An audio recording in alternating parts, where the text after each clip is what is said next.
ভালো মৃত্যুর লক্ষণ।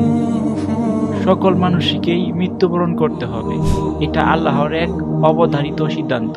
তবে কারো মৃত্যুর এমন কিছু লক্ষণ থাকে যা তার ভবিষ্যৎ আখিরাতের জীবনের সফলতা আলামত বহন করে। ১.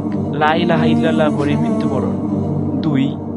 মৃত্যুর সময় কপাল থেকে ঘাম বের হওয়া। ৩.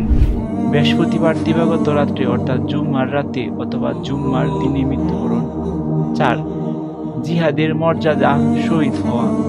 ৫. আল্লাহর পথে গাজী হিসেবে মৃত্যুবরণ। ৬. কলেরা রোগে মৃত্যুবরণ। ৭. পেটের রোগে মৃত্যু হওয়া। ৮. পানিতে ডুবে মারা যাওয়া। ৯. চাপা পড়ে মৃত্যুবরণ। ১০. সন্তান প্রসবকালে মৃত্যু। ১১. আগুনে পড়ে মৃত্যু। ১২. প্যারালাইসিস রোগে মৃত্যু।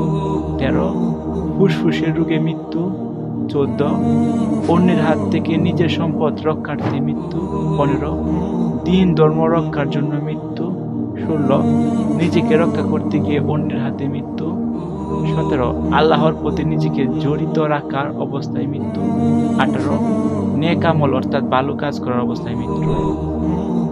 এভাবে যদি মানুষের মৃত্যু হয় তাহলে বুঝতে হবে ভালো মৃত্যুর লক্ষণ এগুলো। আসসালামু আলাইকুম ওয়া রাহমাতুল্লাহ।